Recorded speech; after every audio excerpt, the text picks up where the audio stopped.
ಆತ ಮಾಡಿದವಳ ಇಲ್ವೋ ಅನ್ನೋದು ಕೋರ್ಟ್ ನಿರ್ಧಾರ ಮಾಡ್ತಾರೆ. ಬಟ್ ಇನ್ವೆಸ್ಟಿಗೇಷನ್ ಮಾಡ್ಬೇಕಂದಾಗ ಹರಾಸ್ಮೆಂಟ್ ಮಾಡಬಾರ್ದು.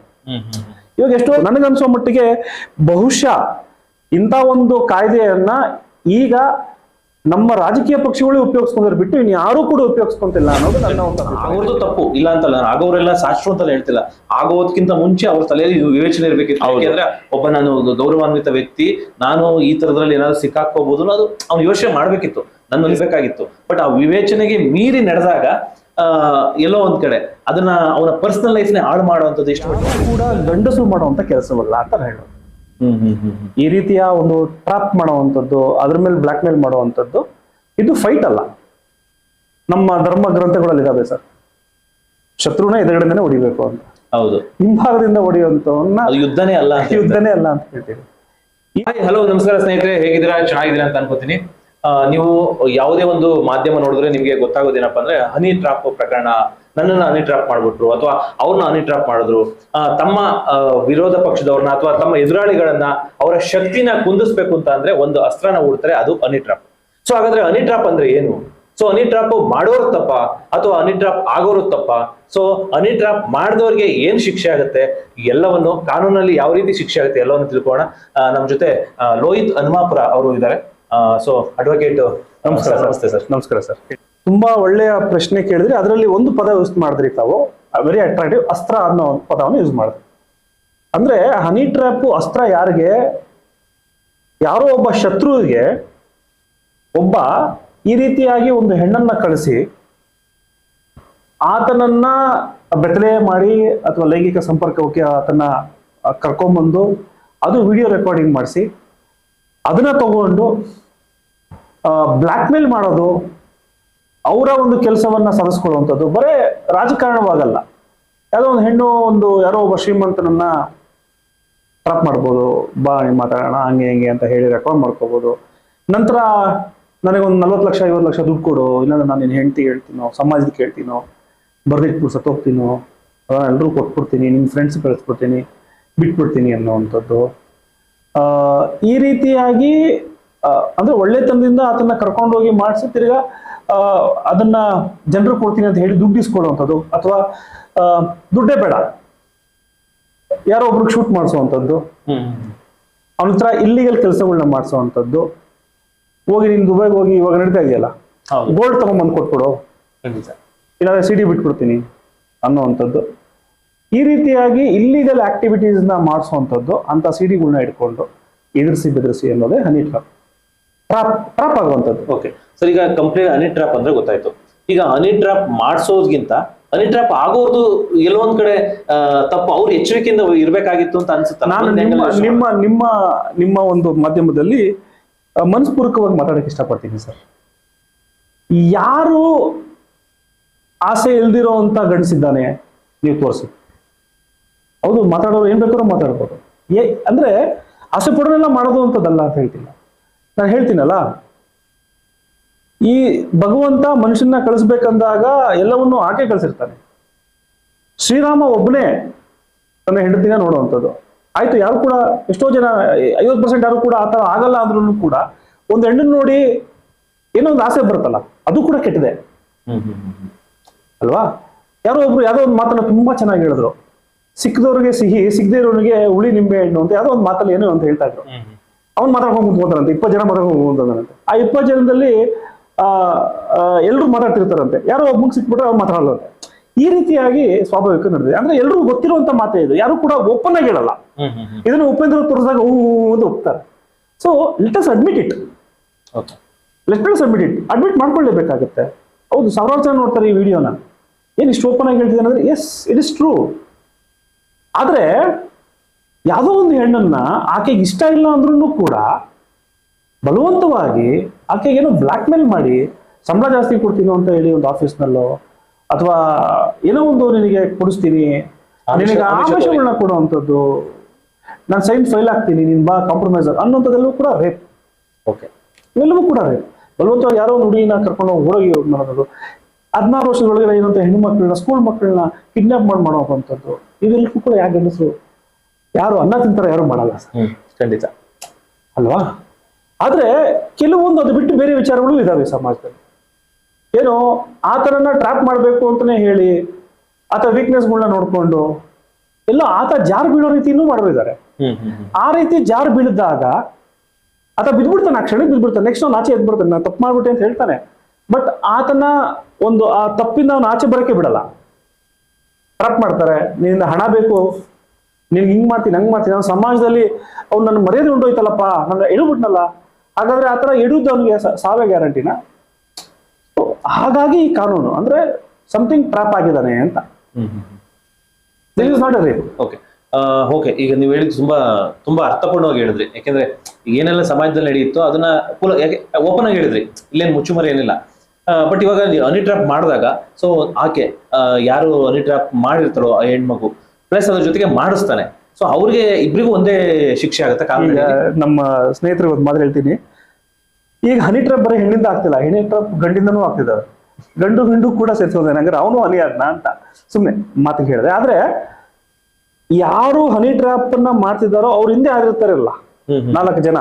ಅಂದ್ರೆ ಇವಾಗ ವಿಧಾನಸಭೆಯಲ್ಲಿ ಇವತ್ತು ಒಂದು ಒಳ್ಳೆಯ ಮಾತು ಬಂತು, ಇದ್ರ ಬಗ್ಗೆನೇ ಬಂತು. ಹೌದು, ರಾಜಣ್ಣ ಅವರು ಮನಸ್ಸು ಬಿಚ್ಚಿ ಧೈರ್ಯವಾಗಿ ಹೇಳಿದ್ರು, ಈ ತರ ನನ್ನ ಮಗನ ಮೇಲೆ ನನ್ನ ಮೇಲೆ ಒಂದು ಹನಿ ಟ್ರ್ಯಾಪ್ ಗಳನ್ನ ಮಾಡ್ತಾ ಇದಾರೆ, ಮಾಡಿದವರು ಇಲ್ವೋ ಗೊತ್ತಿಲ್ಲ, ಅದು ಅವರು ಸಂಪೂರ್ಣವಾಗಿ ಹೇಳಿಲ್ಲ. ಈ ತರ ಒಂದು ಆಗ್ತಾ ಇದಾವೆ, ಯಾರು ಮಾಡಿಸಿದಾರೆ ಅವ್ರ ಮೇಲೆ ನೀವು ಪ್ರಕರಣ ತಗೊಬೇಕು ಅಂತ ಹೇಳಿ. ಅದಕ್ಕೆ ಡಿ ಕೆ ಶಿವಕುಮಾರ್ ಅವರು ಕಂಪ್ಲೇಂಟ್ ಕೊಡಕ್ಕೆ ಹೇಳಿ ಅಂದ್ರು. ಜನರಿಗೆ ಅರ್ಥ ಆಗ್ಬಿಟ್ಟಿದೆ, ಯಾರು ಹೇಳ್ತಾ ಇಲ್ಲ, ಜನರಿಗೆ ಅರ್ಥ ಆಗಿದೆ. ಅಂದ್ರೆ ಯಾರು ಏನು ಯಾರ ಬಗ್ಗೆ ಯಾರು ಹೇಳ್ತಿದ್ದಾರೆ ಅನ್ನುವಂಥದ್ದು. ಹಾಗಾದ್ರೆ ಆ ಒಂದು ಪ್ರಕರಣ ಆ ಕಡೆ ಬಿಡೋಣ ವಿಧಾನಸಭೆಯಲ್ಲಿ. ಈಗ ಒಂದು ಹೆಣ್ಣನ್ನ ಕಳಿಸಿರೋದು ಯಾವುದೋ ಒಂದು ಉದ್ದೇಶಕ್ಕಾಗಿ, ಯಾರು ಕಳಿಸಿದ್ದಾರೆ, ಆತನಿಗೆ ಯಾರು ದುಡ್ಡು ಕೊಟ್ಟಿದ್ದಾರೆ, ಯಾರು ಕ್ಯಾಮ್ರಾ ಇಡ್ಸಿದ್ದಾರೆ, ಅವ್ರಿಗೇನು ಯಾರು ಅಪ್ರೋಚ್ ಮಾಡಿದ್ದಾರೆ, ಅವ್ರಿಗೇನು ಯಾರು ಕರ್ಕೊಂಡ್ಬಂದು ಏನ್ ಕೆಲಸ ಮಾಡ್ತಿದ್ದಾರೆ, ಅವರೆಲ್ಲರೂ ಕೂಡ ಕಾನೂನಿನಲ್ಲಿ ಆರೋಪಿಗಳೇ ಆಗ್ತಾರೆ ಇನ್ವೆಸ್ಟಿಗೇಷನ್ ಆದಾಗ. ಹಾಗಾದ್ರೆ ಏನ್ ಬ್ಲಾಕ್ ಮೇಲ್ ಮಾಡೋದು ಅನ್ನೋದು ಕೂಡ ಬೇಕಲ್ಲ. ವಿಡಿಯೋ ರೆಕಾರ್ಡಿಂಗ್ ಮಾಡ್ಕೊಂಡಿದ್ದಾರೆ, ರೈಟ್ ಟು ಪ್ರೈವಸಿ ಏನ್ ಬಂದ್ಬಿಡುತ್ತಾ ಇದ್ರಲ್ಲಿ ಗೊತ್ತಿಲ್ಲ ನನಗೆ. ಈಗ ರೈಟ್ ಟು ಪ್ರೈವಸಿ, ಒಂದು ಗಂಡು ಹೆಣ್ಣು ರೈಟ್ ಟು ಪ್ರೈವಸಿ, ಒಂದು ಗಂಡು ಒಂದು ಹೆಣ್ಣು ಜೊತೆಗಿದ್ದಾಗ ನಾನು ವಿಡಿಯೋ ಮಾಡೋದು ರೈಟ್ ಟು ಪ್ರೈವಸಿ ನಾನು ಮಾಡಿಲ್ಲ, it is an offence to you. ಅದೇ ಹೆಣ್ಣು ಮಾಡಿದ್ರೆ ದಟ್ ಇಸ್ ಹನಿ ಟ್ರ್ಯಾಪ್ ಅಲ್ವಾ, without the consent of other person. ಆತನಿಗೆ ಗೊತ್ತೇ ಇಲ್ಲ ನೀನ್ ಮಾಡ್ತಾ ಇರೋದು ವಿಡಿಯೋ, ಆತನಿಗೆ ಗೊತ್ತೇ ಇಲ್ಲ. ಹೌದು, ಅದಕ್ಕೆ ಆತ ಒಂದು ಕಂಪ್ಲೇಂಟ್ ಕೊಡ್ಬೋದಲ್ಲ. ಮತ್ತೆ ನಿನ್ನ ಬೇಡಿಕೆ ಏನು, ಬೇಡಿಕೆ ಏನು ಇಟ್ಟೇ ಇಲ್ಲ, ಬೇಡಿಕೆ ಇಟ್ಟೋನ್ ಬೇರೆ, ಓಕೆ ಯಾರೋ ಇದ್ದಾನೆ ಬೇಡಿಕೆ ಇಟ್ಟವನು ಬೇರೆ, ಈಕೆಯನ್ನು ಬೇಡಿಕೆ ಮಾಡ್ತಾ ಇಲ್ಲ, ಆದ್ರೆ ಆಕೆ ಏನೋ ವಿಡಿಯೋ ಮಾಡಿದಾಳಲ್ಲ. ಸೊ ಅದಕ್ಕಾಗಿ ಎಲ್ಲವೂ ಕೂಡ ಆತ ಬೇಡಿಕೆ ಇಟ್ಟಿರೋದು ಕೂಡ ಈಕೆ ವಿಡಿಯೋ ಮೇಲೆನೆ. ಹಾಗಾಗಿ ಎಲ್ರಿಗೂ ಕೂಡ ಕಾಮನ್ ಆಗಿ ಶಿಕ್ಷೆ ಆಗೇ ಆಗುತ್ತೆ ಇನ್ವೆಸ್ಟಿಗೇಷನ್ ಆದಾಗ, ಕಂಪ್ಲೇಂಟ್ ಕೊಟ್ಟಾಗ. ಅಲ್ಲಿವರೆಗೂ ಕೂಡ ನಮ್ಮ ರಾಜ್ಯದಲ್ಲಿ ನಾವು ಅವೆಲ್ಲ ನೋಡ್ಬೇಕಾ? ಒಂದು ರಾಜಕಾರಣದಲ್ಲಿ ಒಬ್ಬ ನಾಯಕನ ತುಳಿಯೋಕ್ಕೋಸ್ಕರ ಇನ್ನೊಬ್ಬ ನಾಯಕ ನಾವೇ ಓಟ್ ಹಾಕಿದಂತವ್ರು, ನಾವೇ ಆಯ್ಕೆ ಮಾಡಿರುವಂತ ಸರ್ಕಾರದವರು ಇವೆಲ್ಲವನ್ನೂ ಮಾಡ್ತಾರ? ಇದನ್ನ ನಾವು ಜನರು ನೋಡ್ಬೇಕಾ? ಇದು ದೇಶದಲ್ಲಿ ಕರ್ನಾಟಕ ಮಾದರಿ ಆಗ್ಬೇಕಾ? ಖಂಡಿತವಾಗ್ಲೂ ಬೇಡ ಸರ್. ಸೊ ಹಾಗಾಗಿ ಈ ಹನಿ ಟ್ರ್ಯಾಪ್ ಅನ್ನುವಂಥ ಕಾಯ್ದೆಯನ್ನ ಉಪಯೋಗಿಸ್ಕೊಂತ ಇರೋರು ಕೂಡ ಇದ್ದಾರೆ ಗಂಡಸರು. ಅದನ್ನು ಕೂಡ ನಾನು ಹೇಳಕ್ ಇಷ್ಟಪಡ್ತೀನಿ. ಏನು ಅಂದ್ರೆ, ಯಾವ್ದೋ ಒಂದು ಹೆಣ್ಣು ಮದ್ವೆ ಆಗಿರ್ತಾರೆ, ಡಿವೋರ್ಸ್ ಆಗ್ಬಿಟ್ಟಿರುತ್ತೆ, ಅಥವಾ ಗಂಡ ಸತ್ತೋಗಿರ್ತಾನೆ, ಅಥವಾ ಅವಳು ಹೆಂಡತಿ ಆಗಿರ್ತಾಳೆ. ಆಗ ಯಾವ್ದೋ ಒಬ್ಬ ಗಂಡು ಹೋಗ್ತಾನೆ, ನಾನು ಮದುವೆ ಮಾಡ್ಕೊಂತೀನಿ ಅಂತ. ಆಕೆ ಅವನ್ ಚಾನ್ಸ್ ಸಿಕ್ತು ಅಂತ ಹೇಳಿ, ನನಗೆ ಇನ್ನೊಂದು ಜೀವನದಲ್ಲಿ ಅವಕಾಶ ಸಿಕ್ತು ಅಂತ ಹೇಳಿ ಆತನ ಎಲ್ಲಾ ಬೇಡಿಕೆಗಳು ಒಪ್ಕೊಂತಾಳೆ. 1 ವರ್ಷ ಓಡಾಡ್ತಿರ್ತಾರೆ. 1 ವರ್ಷ ಆದ್ಮೇಲೆ ಆಕೆಯನ್ನ ಎಲ್ಲಾ ರೀತಿ ಉಪಯೋಗಿಸ್ಕೊಂಡು, ಎಲ್ಲಾ ರೀತಿಯೂ ಕೂಡ ಲೈಂಗಿಕವಾಗಿ ಎಲ್ಲ ಕಡೆ ಉಪಯೋಗಿಸ್ಕೊಂಡು ಆಕೆ ಹೋಗಿ ನನ್ನ ಮದುವೆ ಮಾಡ್ಕೊಂತ ಹೇಳಿದಾಗ ಆತ ಹೇಳ್ತಾನೆ, ಏನೋ ನಾನು ನಿನ್ ಮೇಲೆ ಹನಿ ಟ್ರ್ಯಾಪ್ ಕೇಸ್ ಹಾಕ್ಬಿಡ್ತೀನಿ ಅಂತ. ಓಹೋ, ಆತನೇ ಹೇಳೋದು. ಆತನೂ ಇದೆ, ಕಾಯ್ದೆ ಅಲ್ವಾ? ನಂಗೆ ದುಡ್ಡು ಕೇಳಲಿ ಇವಳು, ನನಗೆ ಈ ತರ ಮಾಡಲ್ಲ, ಈ ತರನು ಕೂಡ ಮಿಸ್ಯೂಸ್ ಆಗ್ತದೆ. ಹಾಗಾದ್ರೆ ಇದನ್ನ ಪೊಲೀಸ್ ಸ್ಟೇಷನ್ ಅಲ್ಲಿ ಹೋದಾಗ ಅವ್ರು ಯಾವ ತರ ಸಾಲ್ವ್ ಮಾಡ್ತಾರೆ? Depends upon the maturity of the police. ಆತ ಏನೇ ಮಾಡಿ ತಪ್ಪು, ಒಂದು ಹೆಣ್ಣೆ ತಪ್ಪು, ಇನ್ನೇ ಸರಿ ಇಲ್ಲ ಅನ್ನೋಕ್ಕೂ ಆಗಲ್ಲ. ಹನಿ ಟ್ರ್ಯಾಪ್ ಅಂದ್ರೆ ಹೆಣ್ಣದೇ ತಪ್ಪು ಅಂತ. ನೋ, ಯು ಶುಡ್ ಇನ್ವೆಸ್ಟಿಗೇಟ್, ಗಂಡಸು ತಪ್ಪು ಮಾಡಿದಾನ ಇಲ್ವಾ ಅಂತ ಅಲ್ವಾ ಸರ್? ಇವಾಗ ಕಳ್ಳ 10 ಕಳ್ತನ ಮಾಡಿರ್ತಾನೆ, ಅನ್ನೊಂದೇನೋ ಮಾಡಿರಲ್ಲ, ಇವನೇ ಮಾಡಿರ್ತಾನೆ ಅಂತ ಹೇಳೋ ತಪ್ಪು. ಕರೆಕ್ಟಾಗಿ ಆ ವಿವೇಚನೆ ಆ ಪೊಲೀಸರಿಗೆ ಇರಬೇಕು, ಆ ಜಾಗದಲ್ಲಿ ಕುಂತಿರೋನಿಗೆ ಇರಬೇಕು. ಇಂಥ ಕೇಸ್ನಲ್ಲಿ ನಾವು ಹೇಗೆ ಒಂದು ಮಕ್ಕಳು ಒಂದು ಕೇಸನ್ನ ನಾವು ಪರಿಗಣಿಸ್ತೀವಿ, ಅದಕ್ಕೆ ಆದ ಸ್ಪೆಷಲ್ ಜಡ್ಜಸ್ಗಳಿಗೆ ಟ್ರೈನಿಂಗ್ ಕೊಡ್ತಾರೋ, ಅದೇ ರೀತಿಯಾಗಿ ಇಂಥ ಒಂದು ಕೇಸ್ಗಳಲ್ಲೂ ಕೂಡ ಕಂಪ್ಲೇಂಟ್ ಹೋದಾಗ ಆ ಹೆಣ್ಣಿಗೆ ಕೊಡುವಂತ ಎಲ್ಲ ಗೌರವವನ್ನು ಕೊಟ್ಟೆ, ಆಕೆ ನಿಜವಾಗ್ಲೂ ತಪ್ಪು ಮಾಡಿದ್ರು ಕೂಡ ಆ ಗೌರವವನ್ನು ಕೊಟ್ಟೆ ಮಾಡ್ಬೇಕಾಗತ್ತೆ. ಆತ ಮಾಡಿದವಳೋ ಇಲ್ವೋ ಅನ್ನೋದು ಕೋರ್ಟ್ ನಿರ್ಧಾರ ಮಾಡ್ತಾರೆ. ಬಟ್ ಇನ್ವೆಸ್ಟಿಗೇಷನ್ ಮಾಡ್ಬೇಕಂದಾಗ ಹರಾಸ್ಮೆಂಟ್ ಮಾಡಬಾರ್ದು. ಇವಾಗ ಎಷ್ಟೋ ಜನ ಹೆಣ್ಮಕ್ಳುಗಳು ನಿಜವಾಗ್ಲೂ ಹರಾಸ್ಮೆಂಟ್ ಆಗಿದ್ರು ಕೂಡ ಸ್ಟೇಷನ್ಗೆ ಹೋದ್ರೆ ನನ್ನ ಮೇಲೆ ಹನಿ ಟ್ರ್ಯಾಪ್ ಕೇಸ್ ಹಾಕ್ತಾರಪ್ಪ ಅಂತ ಅವ್ರು ಮುಂದೆ ಬರಲ್ಲ. ಹೌದು, ಇದು ಆಗ್ತಿದ್ದೇವಲ್ವಾ?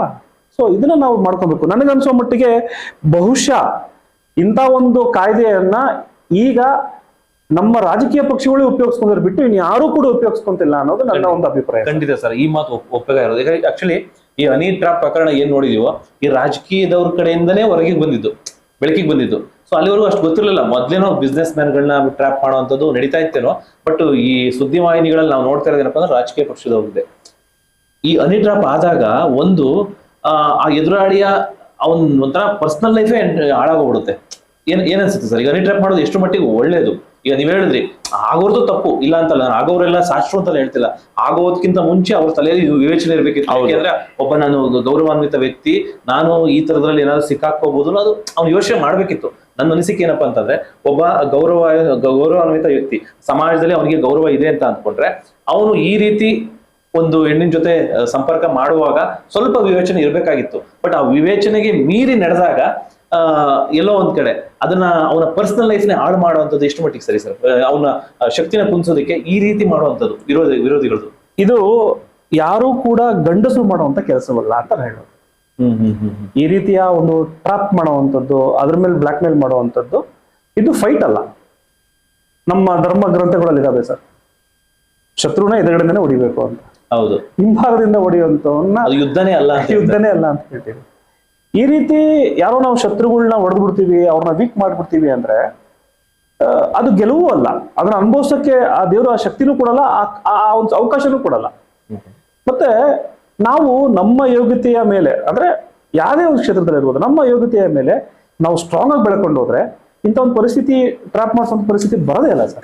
ಖಂಡಿತ. ಮತ್ತೆ ಟ್ರ್ಯಾಪ್ ಆಗೋವಂಥವನು, ಸರಿ ನೀವು ಹೇಳೋದು ನಾನು ಒಪ್ಕೊಂತೀನಿ ಸರ್, ವಿವೇಚನೆಗೆ ಇರ್ಬೇಕಾಗಿತ್ತು, ತಪ್ಪು ಮಾಡ್ಬಿಟ್ಟೆ ನೀವು ಅಂತ ಎಲ್ರು ಹೇಳ್ತಾರೆ. ಹೌದು, ಒಬ್ಬ ಹಳ್ಳಕ್ ಬಿದ್ದಾಗ 100 ಕಲ್ಲು ಹೊಡಿತೀವಿ, ಟ್ರಪ್ ಮಾಡ್ತೀವಿ, ಹೌದೌದು ತಪ್ಪು ಅಂತ ಹೇಳ್ತೀವಿ. ಅದನ್ನ ತೆಗೆದು ತೋರಿಸಿ ನಾವು ನೋಡೋಂತ ನಾವೆಂತ ತಪ್ಪು ಮಾಡಿಲ್ವೇ? ಅಲ್ಲ ಸರ್, ಇವನ್ ಸಮಾಜಕ್ಕೆ ಮಾದರಿ ಆಗಬೇಕಾದ್ರೆ ನಾವು ಎಲ್ಲಿವರೆಗೂ ಕೂಡ ಸಮಾಜಕ್ಕೆ ಮಾದರಿ ಅಂದ್ರೆ ಏನು? ಇವಾಗ JH ಪಟೇಲ್ ಅವರು ಉದಾಹರಣೆ ನಾನು ಕೊಡ್ತೀನಿ ನಿಮಗೆ. JH ಪಟೇಲ್ ಅವರು ಮೋಸ್ಟ್ಲಿ ನಾವೆಲ್ಲ ಬಚ್ಚಗಳು, ಮಕ್ಕಳು ಅವರ ಒಂದು ರಾಜಕಾರಣದಲ್ಲಿ ಸ್ಕೂಲೋ LKG UKG ಓದ್ತಾ ಇದ್ವಿ. ಅವ್ರ ಇತಿಹಾಸ ನಾನು ತಿಳ್ಕೊಂಡಿದ್ದೀನಿ, ಓದಿದ್ದೀವಿ. ಅವರ ಬಗ್ಗೆ ಎಲ್ಲೂ ಕೂಡ ಏನೂ ಇಲ್ಲ. ಆದ್ರೆ JH ಪಟೇಲ್ ಅಂದ್ರೂ ಕೂಡ ಒಂದು ಮಗುಳಿಗೆ JH ಪಟೇಲ ಅಂತ. ಅವ್ರು ಯಾವತ್ತೂ ಕೂಡ ಗಣ್ಯ ವ್ಯಕ್ತಿಯಾಗಿ ಧರ್ಮದಲ್ಲೋ ಅಥವಾ ರಾಜಕಾರಣದಲ್ಲೋ ಜನರಿಗೆ ಯಾವತ್ತೂ ಏನು ಮೋಸ ಮಾಡಿಲ್ವಲ್ಲ, ಆ ವಿಷಯದಲ್ಲಿ ಎಲ್ಲೂ ಏನು ಮಾಡಿಲ್ವಲ್ಲ. ಅವ್ರ ಪರ್ಸನಲ್ ಲೈಫ್ ಅವ್ರು ಮಾಡ್ತಾರೆ sir, that is personal life. ಇವಾಗ ಯಾರೋ ಒಬ್ರು IAS ಆಫೀಸರು ತನ್ನ ಡ್ಯೂಟಿ ಎಲ್ಲ ಮುಗಿದ ಮೇಲೆ ಗಂಡು ಜೊತೆಲಿ ಕುಂತ್ಕೊಂಡು ಆಕೆ ಬಾರಲಾದ್ರೂ ಕುಂತ್ಕೊಂತಾರೋ, ಡಿಸ್ಕೋಗೆ ಹೋಗ್ತಾರೋ, that is their personal life. Pant shirt ಹಾಕೊಂತಾರೋ, that is their personal life. ಇಲ್ಲ ನಾ IAS ಆಫೀಸರ್ ಬಾರ್ಗ ಹೋಗ್ಬಿಟ್ಟಾರೆ ಅಂದ್ರೆ ಏನದ ಅರ್ಥ? ಯಾಕೆ ಹೋಗ್ಬಾರ್ದು? That is their personal life. Duty ಮೇಲೆ ಏನಾದ್ರು ಯೂನಿಫಾರ್ಮ್ ಹಾಕೊಂಡು ಡ್ಯೂಟಿ ಮೇಲೆ ಇದ್ದಾಗ ಮಾಡ್ತಿದ್ದಾರೆ ಅಂದ್ರೆ ಹೌದು, ಸಂವಿಧಾನ ಬಿಡಲ್ಲ, ಒಪ್ಕೊಳ್ಳೋಣ, ಬೈಯೋಣ. ಯಾಕೆ ಬಿಡಲ್ಲ ಅಂದ್ರೆ ಕುಡ್ಕೊಂಡು ಹೋದ್ರೆ ಸರಿಯಾಗಿ ಕೆಲಸ ಮಾಡೋಕ್ಕಾಗಲ್ಲ ಅಂತ. ಯಾರೇ ಆಗಿರ್ಲಿ, ಹೆಣ್ಣಾಗಿರ್ಲಿ ಗಂಡಾಗಿರ್ಲಿ, ಈಕ್ವಾಲಿಟಿ. ಇವತ್ತು ಆಸ್ತಿಲೂ ಕೂಡ ನಾವು ಕೊಡ್ತಾ ಇದೀವಿ. ಹಾಗಾಗಿ ಆತರ ಜಾರ ಬಿದ್ದವನು ಅಕಸ್ಮಾತ್ ಅನ್ಕೊಳ್ಳೋಣ, ಯಾರೋ ಒಬ್ಬ ಒಳ್ಳೆ ಘನತೆಯಲ್ಲಿ ಇರುವಂತ ವ್ಯಕ್ತಿ, ಆತನ ಒಂದು ಆಫೀಸ್ನಲ್ಲೋ ಯಾರೋ ಒಂದು ಹೆಣ್ಣನ್ನ ನಾನು ನಿನಗೆ ಪ್ರಮೋಷನ್ ಕೊಡ್ತೀನಿ, ನೀನು ನನಗೆ ಒಪ್ಕೊಳ್ಳಿ ಅಂದ್ರೆ ಪ್ರಮೋಷನ್ ಕೊಡಲ್ಲ ಅಂತ ಹೇಳಿ ಬಲವಂತವಾಗಿ ಆಕೆನ ಆ ಥರ ರೀತಿಯೆಲ್ಲ ಮಾಡ್ಕೊಂಡಾಗ ಡೆಫಿನೆಟ್ಲಿ ಹೇಳಿ ಚಪ್ಪಲಿ ಹೊಡೆಯೋದು ಎಲ್ಲರೂ ಸೇರಿ. ಓಕೆ, ಅವೆಲ್ಲ ತಪ್ಪೆ, ಅವೆಲ್ಲ ರೇಪ್ ಅನ್ನಂತ ಅನ್ಕೊಂಬ. ಸಾರಿ, ಪದನ ಯೂಸ್ ಮಾಡಂಗಿಲ್ಲ ನಾನು ಸೋಷಿಯಲ್ ಮೀಡಿಯಾದಲ್ಲಿ, ಅದು ಆ ರೀತಿ ಆಗ್ಬಿಡ್ತದೆ. ಬಟ್ ಎಲ್ಲೋ ಒಂದು ಕಡೆ ಆ ಗಂಡಸನ್ನೇ ನೀವು ಬಿಡಿಸಿ ಆತನ ಜ್ಞಾನ ಇಲ್ದಿರಂಗೆ, ಈಗ ಎಷ್ಟೋ ಜನ ಮಠಾಧೀಶರುಗಳು ಬಂದ್ರಪ್ಪ, ನೀವ್ ಹೇಳಿ ಆ ಧರ್ಮ ಜಾಗದಲ್ಲಿ ಕುಂತ್ಕೊಂಡು ಮಾಡಬಾರ್ದು, ಹೌದು ಮಾಡಬಾರ್ದು. ಯಾಕೆಂದ್ರೆ ಆತ ಸನ್ಯಾಸಿ ಅಂತ ಹೇಳಿರ್ತಾರೆ ನಮ್ಗೆ ಎಲ್ರಿಗೂ. ಹೌದು, ಈಗ ಅವರು ನಮ್ಮಿ 100 ಜನ ಹೆಣ್ಮಕ್ಳು ಬಂದು ಖಾಲಿ ಬಿಟ್ಟು ನಾನು ಸನ್ಯಾಸಿ ಅಂತ ಹೇಳಿರ್ತಾರ ಅವರು. ರಾಜಕಾರಣಿ ವ್ಯಕ್ತಿಗಳು ಯಾರಿರೋದರೋ ಅವ್ರು ಯಾರು ಸನ್ಯಾಸಿಗಳು ಅಂತ ಹೇಳಿಲ್ಲ. ನಾನು ಸನ್ಯಾಸಿ ಅದಕ್ಕೆ ಓಟ್ ಹಾಕಿ ಅಂತ ಹೇಳ್ತಾ ಇಲ್ಲ. ಅಲ್ಲಿ ತಪ್ಪುಗಳು ಆಗ್ತಾ ಇದಾವೆ. ಹೌದು, ನಾವು ನೋಡೋ ರೀತಿ ಹೌದೇನ್ರಿ, ಇವ್ರು ಹಿಂಗಾಗ್ಬಿಟ್ಟು ನನಪ್ಪ, ಹೌದು ನಾವು ಅಂತೀವಿ. ಬಟ್ ಅದು ಬಿಟ್ಟು ಆಚೆ ಬನ್ನಿ. ಯಾಕೆ ಬಿಟ್ಟು ಬರ್ಬೇಕು ಅಂದ್ರೆ, ರಾಜಕಾರಣದಲ್ಲಿ ಅಥವಾ ದಿನನಿತ್ಯ ನಡೆಯುವಂತ ವಿಷಯಗಳಲ್ಲಿ ಇಂಥ ಒಂದು ವಿಷಯದಲ್ಲಿ ನಾನು ಒಬ್ಬ ರಾಜಕೀಯದಿಂದ ಬಿದ್ದೇ ಹೋದ ಅಂದ್ರೆ it is daily common thing. ಎಲ್ಲ ಕಡೆ ಎಲ್ಲ ಗೊತ್ತಿರುವಂತದ್ದೇ, ಎಲ್ರಿಗೂ ಗೊತ್ತಿರುವಂತದ್ದೇ, ಎಲ್ರ ಬಗ್ಗೆ ಎಲ್ರಿಗೂ ಗೊತ್ತಿರುವಂತದ್ದೇ. ಹೇಳ್ಕೊಂಡ್ರೆ ನಾಚಿಕೆ ಅಷ್ಟೇ, ಹೇಳ್ಕೊಂಡ್ರೆ ಭಯ. ಅದಕ್ಕೆ ಈಗ ಒಬ್ಬ MLA ಆಗ್ತಾನೆ ಅಥವಾ ಕಾರ್ಪೊರೇಟ್ ಆಗ್ತಾನೆ, ಅವ್ನು ಬೆಳಗ್ಗೆ ಸಾಯಂಕಾಲ ಅದೇ ಕೆಲಸ ಮಾಡ್ತಾನೆ ಅಂದ್ರೆ ಒಟ್ಟು ಕಳ್ಸೋಣ. ಯಾವುದೋ ಒಂದು ಹಾಸನದಲ್ಲಿ ಒಂದು ಪ್ರಕರಣ ಆಯ್ತು, ವಿರೋಧಿಸಿದ್ದು ತುಂಬಾ ಹೋರಾಟ ಮಾಡಿದ್ದು ನಾವೇ ಸರ್, ನಾನು ಮಾಡಿದ್ದೀನಿ ಹೋರಾಟ. ಹೇಗೆ MP ಕ್ವಾರ್ಟರ್ಸ್ ಅಂತ ಏನಿದೆಯಲ್ಲ ಅದ್ರೊಳಗಡೆ ಏನ್ ನಡೀತಿತ್ತು ಅಂತ ಗೊತ್ತಾದಾಗ ಬೇಜಾರಾಗುತ್ತೆ. ಇಂಥ ನಡೆದಿದ್ದಾವ ಜನ, ಯಾರೋ ಒಬ್ಬ ಹಳ್ಳಿಯಿಂದ ರೈತ ಬಂದ, ಅವ್ನು 25 ಜನ 30 ಜನ ಆಚೆ ಕಾಯ್ತವ್ರೆ, ಅಯ್ಯೋ ದೊಡ್ಡ ವ್ಯಕ್ತಿ ನೋಡಕ್ಕೆ, ಆದ್ರೆ ಒಳಗಡೆ ನಡೀತಿರೋ ಆ ವ್ಯಕ್ತಿ ಕೆಲಸನೇ ಬೇರೆ. ಸೊ ಇಂಥವೆಲ್ಲ ನಾವು ವಿರೋಧಿಸೋಣ, ಇಂಥವೆಲ್ಲ ಕ್ಷಮಿಸೋದೇ ಇಲ್ಲ. ಜನರಿಗೂ ಮಾತಾಡ್ತಾರೆ. ಬಟ್ ಅದು ಬಿಟ್ಟು ಯಾವುದೋ ಒಂದು ಹೆಣ್ಣನ್ನ ಕಳಿಸಿ ರಾಜಕೀಯದಲ್ಲಿ ಬೆಳಿತಿರೋರ್ನೋ, ಯಾವುದೋ ಒಂದು ಕ್ಷೇತ್ರದಲ್ಲಿ ಬೆಳಿತಿರೋರ್ನೋ, ಅಥವಾ ಮಾಧ್ಯಮದಲ್ಲಿ ಬೆಳಿತಿರೋರ್ನೋ, ನಾಳೆ ಬೆಳಗ್ಗೆ ನೀನು ಮಕ ತೋರಿಸಿದಂಗೆ ಮಾಡ್ತೀವಿ ಅನ್ನೋವಂಥದ್ದು ಖಂಡಿತ ತಪ್ಪು. ಮತ್ತೆ ಇದಕ್ಕೆಲ್ಲ ಬಹುಶಃ ಜಾರಕಿಹೊಳಿ ಮಾಡಿರುವಂತ ಒಂದು ಏನು ಬಂತು, ಅವ್ರ ವಿಷಯ ಬಂತು, ಅದರ ಪ್ರಸ್ತಾಪನೆ ಮಾಡಕ್ಕೆ ನಾನು ನಿಮ್ಮಲ್ಲಿ ಇಷ್ಟಪಡ್ತೀನಿ. ಏನು ಅಂದ್ರೆ, ಜಾರಕಿಹೊಳಿ ಅವರು ಮರುದಿನ ಆಚೆ ಬರ್ತಾರೆ ಮನೆಯಿಂದ, ಅದು 2ನೇ ದಿನ ಆಚೆ ಬರ್ತಾರೆ, ಫೇಸ್ ಮಾಡ್ತಾರೆ ಸಮಾಜವನ್ನ. ಹೌದು, ಫೇಸ್ ಮಾಡ್ತಾರೆ. ಹೌದು, ಅವ್ರನ್ನ ನೋಡಿದ ತಕ್ಷಣ ಇವಾಗ ಅದೇ ನೆನಪಾಗಿರುತ್ತೆ ನಮಗೆ. ಅವ್ರು ಬಂದು ಫೇಸ್ ಮಾಡ್ಬಿಟ್ರು.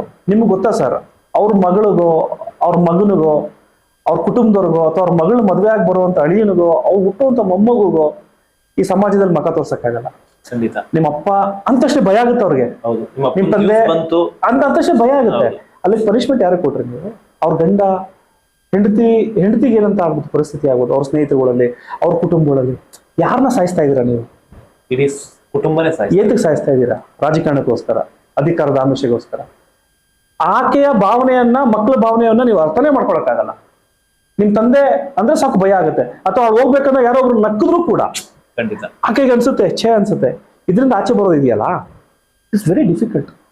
ಇದಕ್ಕೆ ನೀವು ಮಾಡಿದವ್ರಿಗೆ 14 ವರ್ಷ ಅಲ್ಲ 15 ವರ್ಷ ಶಿಕ್ಷೆ ಕೊಟ್ಟರು ಕೂಡ ಅದನ್ನ ಹೇಳ್ತಾರಲ್ಲ, ಯಾರಿಗೂ ಹೋಗಿದ್ ಮರ್ಯಾದೆ, ಆನೆಗೆ ಹೋಗಿದ್ ಮರ್ಯಾದೆ ಏನ್ ಅಡಿಕೆ ಕೊಟ್ಟರು ಸಿಗಲ್ಲ ಅಂತ ಹೇಳ್ತಾರಲ್ಲ, ಆ ರೀತಿ ಆಗ್ಬಿಡ್ತಾರೆ. ಹಾಗಾದ್ರೆ ಏನಪ್ಪಾ ಲೋಹಿತ್ ಅವ್ರು ಮಾಡೋದಲ್ಲ ಸರಿನಾ ಅಂತ ನೀವು ಕೇಳಿದ್ರೆ, ಅನ್ಲೆಸ್ ಅಂಟಿಲ್ ಫೋರ್ಸಬಲಿ ಇಲ್ದಿರ ಹಾಗೆ ಕಾನೂನು ಪ್ರಕಾರ, ಕಾನೂನು ಇಲ್ಲವೇ ಇಲ್ಲ. ಕಾನೂನು ಪ್ರಕಾರ ಅಂದ್ರೆ ಹೇಳಿದ್ದು ಅಂಟಿಲ್ ಅನ್ಲಿಸ್ ಫೋರ್ಸಬಲಿ ಬಲವಂತ ಮಾಡ್ದಿರೋ ಹಾಗೆ ಆತನ ಪರ್ಸನಲ್ ಲೈಫ್ ಆತ ಏನೇ ಮಾಡಿದ್ರು ಕೂಡ ನಾವ್ ಯಾರು ಕೂಡ ಅದನ್ನ ಪ್ರಶ್ನೆ ಮಾಡುವಂತ ಅಧಿಕಾರ ಇಲ್ಲ.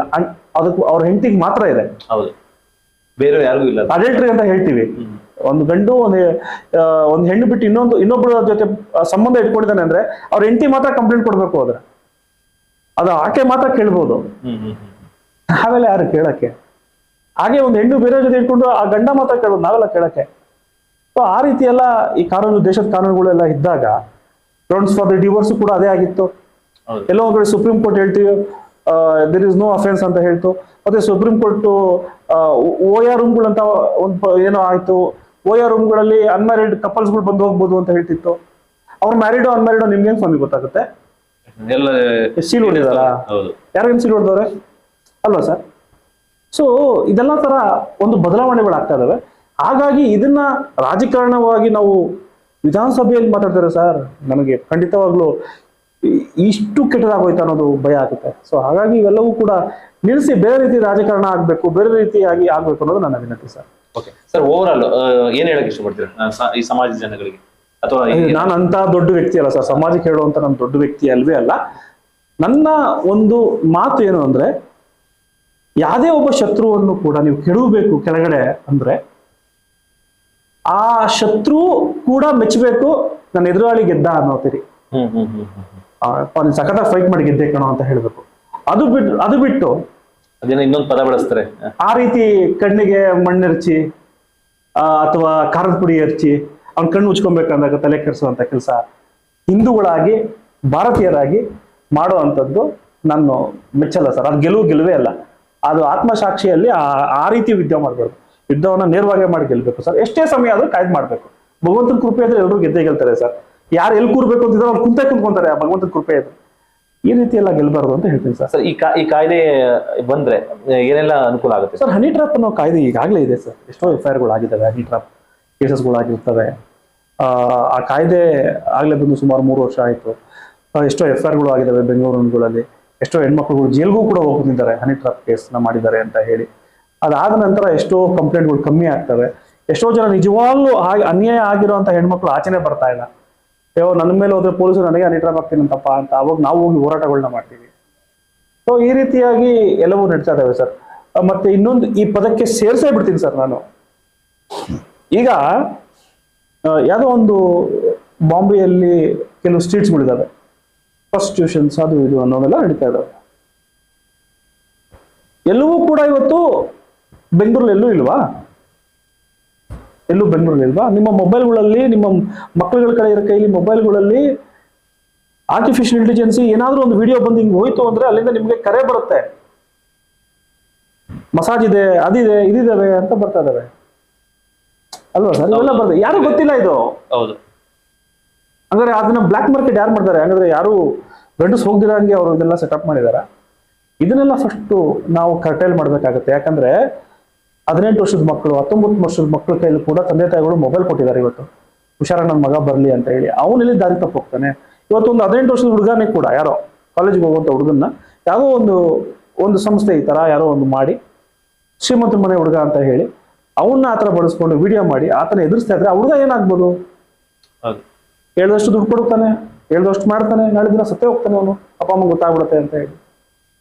ಸೊ ಇವೆಲ್ಲವೂ ಕೂಡ ಸಮಾಜದಲ್ಲಿ ನಡೆಯುತ್ತೆ ಅಂತ ಹೇಳಿ ಇವತ್ತೊಂದು ಕಾಯ್ದೆ ಬಂತು, ಹುಷಾರಾಗಿರ್ಬೇಕು, ಮಾಡಿ ಫೇಸ್ ಮಾಡಲಿ ಅಂತ. ಮತ್ತೆ ಇವತ್ತು ರಾಜಕಾರಣ ವ್ಯಕ್ತಿಗಳು ಯಾರಾದ್ರೂ ಕೂಡ, ರಾಜಣ್ಣ ಅವರೇ ಆಗಿರ್ಬೋದು ಅಥವಾ ಅವ್ರ ಮಗನೇ ಆಗಿರ್ಬೋದು, ಅತಿ ಗೌರವದಿಂದ ಹೇಳ್ತೀನಿ ಸರ್, ಇವತ್ತು ಅವರು ಈ ರೀತಿ ವಿಧಾನಸಭೆಯಲ್ಲಿ ಮಾತಾಡಿರೋದನ್ನ ನಾವು ಚಪ್ಪಾಳೆ ತಟ್ಟಬೇಕು. ಯಾರೋ ಒಬ್ಬ ಸಿಗಾಕೊಂಡ್ಬಿಟ್ಟ, ಯಾರೋ ಒಬ್ರು ಸಿಗಾಕೊಂಡ್ಬಿಡ್ತಾರೆ. ಇವತ್ತು ರಾಜಣ್ಣ ಅವ್ರು ಮಾತಾಡ್ತಿರೋ ಹಂಗೆ ಅದನ್ನ ಮಾತಾಡಿ ಅವ್ರು ಎದುರ್ಕೊಂಡ್ಬಿಟ್ರು ಅಂದ್ರೆ 18 ವರ್ಷದ ಮಗ ಹುಡುಗ ಅವನು ಎದುರು ಬಿಡ್ತಾನೆ. ಇವತ್ತು ರಾಜಣ್ಣ ಅವರು ವಿಧಾನಸಭೆಯಲ್ಲಿ ಮಾತಾಡಿದಾಗೆ ನೀವು ಮಾಧ್ಯಮದವರು ಚರ್ಚೆ ಮಾಡ್ತಾ ಇದೀವಿ, ಎಲ್ಲೋ ಕೇಳಿದಾಗ ಹೌದ್ರಿ ಇದೇನ್ ದೊಡ್ಡ ವಿಷಯ ಏನ್ರಿ ಅಂದಾಗ ಪ್ರಾಣಗಳು ಉಳಿತವೆ, ಇಂಥ ಒಂದು ಕೆಟ್ಟ ಶಕ್ತಿಗಳು ಆಚೆ ಹೋಗ್ತವೆ. So I really appreciate Rajanna ಅವರು ಇವತ್ತು ಓಪನ್ ಆಗಿ ಮಾತಾಡಿದಂಥದ್ದು. ಹಿಂಗಾಗಿದೆ ರೀ, ಇದನ್ನೆಲ್ಲ ಮಾಡ್ರಿ. ಅದು ಎಲ್ಲಿ ಮಾತಾಡೋದು? ಇಡೀ ದೇಶ ನೋಡುವಂತ ಜಾಗ ಅದು, ವಿಧಾನಸಭೆಯಲ್ಲಿ ಅವ್ರು ಕೊಟ್ಟಂತ ಕಾಲಾವಕಾಶದಲ್ಲಿ ಅವ್ರು ಮಾತಾಡಿದ್ದಾರೆ. I really appreciate. ಆಗ ಕಳ್ಳರು ಯಾರು ಮಾಡ್ತಾರಲ್ಲ ಅವರೆಲ್ಲರೂ ಕೂಡ ಸುಮ್ಮನಾಗ್ತಾರೆ, ಅಯ್ಯೋ ಇದಾಗಲ್ಲಪ್ಪ ಅಂತ. ಎದುರಿಸ್ತಾರೆ, ಹೆಸರು ಎದುರಿಸ್ತೀರಾ ಸರ್? ಎದುರುಕೊಳ್ಳೋವರೆಗೂ ಅಷ್ಟೇ ಎದುರಿಸ್ತಾರೆ. ಯಾವಾಗ ಎದುರುಕೊಳ್ಳೋದು ಮುಗೀತು, ಅದು ಕತೆ, ದಟ್ ಇಸ್ ನೆಗ್ಲಿಜಿಬಲ್. ಕೋರ್ಟು ಕೂಡ ಅಕಸ್ಮಾತ್ ಈ ರೀತಿಯಾಗಿ ಏನಾದ್ರೂ ಒಂದು ಸಿಡಿಗಳಾಗಿದ್ದಾವೆ ಅಂತ ಕುಮಾನಿ ಬಂದಾಗ ಕೋರ್ಟ್ನ ಅಪ್ರೋಚ್ ಮಾಡ್ತಾರೆ, ಸ್ಟೇ ತಗೊಂತಾರೆ, ಎಲ್ಲೂ ಕೂಡ ಬರ್ದಿರ ಮಾಡ್ಕೊಂತಾರೆ. ಇವೆಲ್ಲವೂ ಕೂಡ ಮಾಡಿದ್ದಾರೆ. 18 ಜನ ಶಾಸಕರು ಸ್ಟೇ ತಗೊಂಡ್ರು. ಸ್ಟೇ ತಗೊಳ್ಳಿಲ್ವಾ? ಯಾಕೆ ಸ್ವಾಮಿ ಸ್ಟೇ ತಗೊಂಡ್ರು ಅವರು? ಯಾಕೆ ಸ್ಟೇ ತಗೊಂಡ್ರು? ಅಷ್ಟೇ ಸಾಕು, ಇಲ್ಲಾಂದ್ರೆ ಮಿಕ್ಕಿದ ಮಾತ್ರ ವೈಲೇಷನ್ ಆಗುತ್ತೆ ನಿಮ್ಗೆ. ತಗೊಂಡಿದ್ದಾರೆ, ಸ್ಟೇ ತಗೊಂಡಿದ್ದಾರೆ. ಸೊ ಇವೆಲ್ಲವೂ ಕೂಡ ಇದಾವೆ ಸರ್. ಸೊ ಹಾಗಾಗಿ ಈ ಕಾಯ್ದೆ ಇರುವಂತದ್ದು ಒಳ್ಳೇದು, ಇದನ್ನ ಉಪಯೋಗಿಸ್ಕೊಳ್ಳೋದು ಅಂತ ಒಳ್ಳೇದು, ಇದಕ್ಕೆ ಎದುರುಕೊಂತಿರೋದಂಥದ್ದು ಒಳ್ಳೇದು ಅನ್ನೋದು ನನ್ನ ಅಭಿಪ್ರಾಯ ಸರ್. ಓಕೆ ಸ್ನೇಹಿತರೆ, ನೋಡುದಲ್ಲ ಕೂಲಂಕುಷವಾಗಿ ಅದ್ರ ಬಗ್ಗೆ ಹೇಳಿದ್ರು. ಆಕ್ಚುಲಿ ಮನುಷ್ಯ ತಪ್ಪು ಮಾಡ್ದಾನೆ, ಅದೇನೋ ಬೇರೆ ಗಾದೆ ಇದೆ, ಬೇರೆ ಯಾರು ತಪ್ಪು ಮಾಡಕ್ ಸಾಧ್ಯ ಇಲ್ಲ ಅಂತ. ಒಂದ್ ವೇಳೆ ತಪ್ಪು ಏನೋ, ಬಟ್ ಒಂದ್ ವೇಳೆ ಆಯ್ತು ಅಂದ್ರೆ ಎದುರುಕೊಳ್ದಂಗೆ ಧೈರ್ಯವಾಗಿ ಕಾನೂನು ಏನಿದೆಯೋ ಆ ಕಾನೂನನ್ನ ಬಳಸ್ಕೊಳ್ಳಿ. ಸೊ ನೀವು ಜೀವನದಲ್ಲಿ ಯಾವುದೇ ರೀತಿ ಅನಾಹುತಗಳಿಗೆ ಕಾರಣ ಆಗ್ಬೇಡಿ ಅಂತ ಹೇಳಿದ್ದಾರೆ. ಸೊ ಇದೇ ತರ ವಿಡಿಯೋಗಳನ್ನ ಕೊಡ್ತಾ ಇರ್ತೀನಿ. ನಮ್ಮ ಚಾನಲ್ ನೋಡ್ತಾ ಇರಿ. ಮತ್ತೆ ಯಾರೆಲ್ಲ ಸಬ್ಸ್ಕ್ರೈಬ್ ಮಾಡಿರೋ ಸಬ್ಸ್ಕ್ರೈಬ್ ಮಾಡ್ಕೊಳ್ಳಿ ಅಂತ ಹೇಳ್ತಾ ಈ ವಿಡಿಯೋನಲ್ಲಿ ಮುಗಿಸ್ತಾ ಇದ್ದೀನಿ.